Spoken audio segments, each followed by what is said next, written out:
Hello,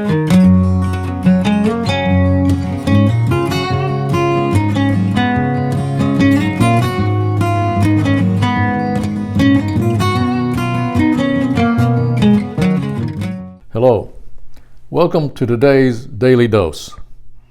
We, people like me, preachers, pastors, often speak of God's great supply of power, love, grace, peace, joy, and victory. And there are many who hear these things and who believe them and who desire to experience them more. But for them, what they mostly experience is the battle, the struggle. That's what's real to them. I want to speak to you who struggle. You may have gone over that ground 100 times, 1,000 times. It's getting old. You're getting tired. You wonder, am I ever going to make it?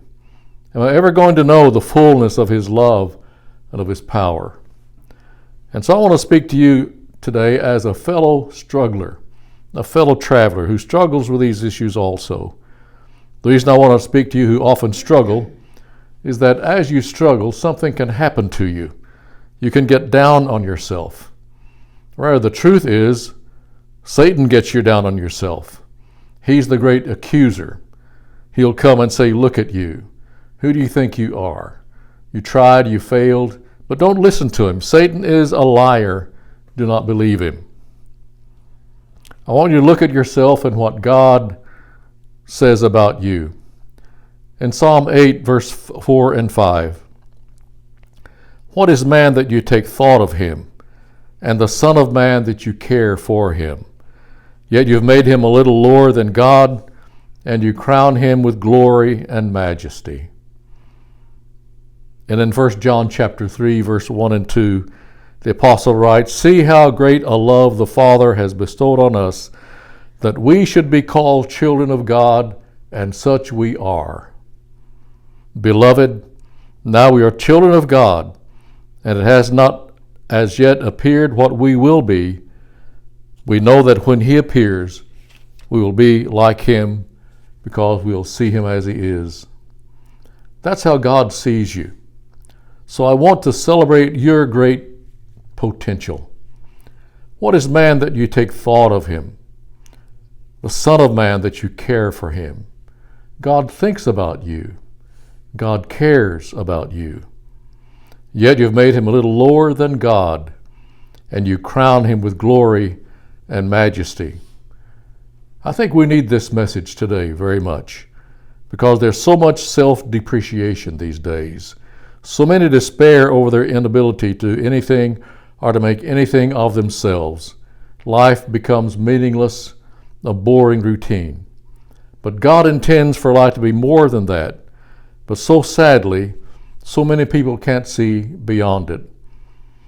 Many people are like the caterpillars. There were two caterpillars growing through the grass, and a shadow passed over them. They looked up, and there they saw this beautiful butterfly soaring in the sky above them. One caterpillar turns to the other and he says, you couldn't get me up in one of those things for $1 million. He did not know his true nature. He was unaware of his true destiny.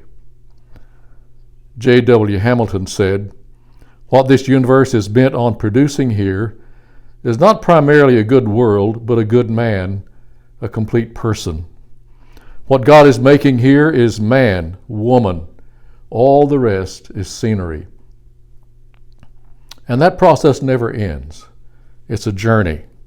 So God would say to you, don't knock yourself. You are unfinished. As the word says, and it has not appeared as yet what we will be. God has great plans for you.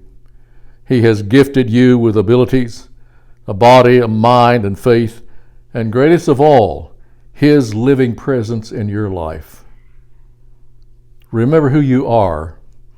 As the word says, now we are children of God. As a child of God, you can approach God and find help and strength for living.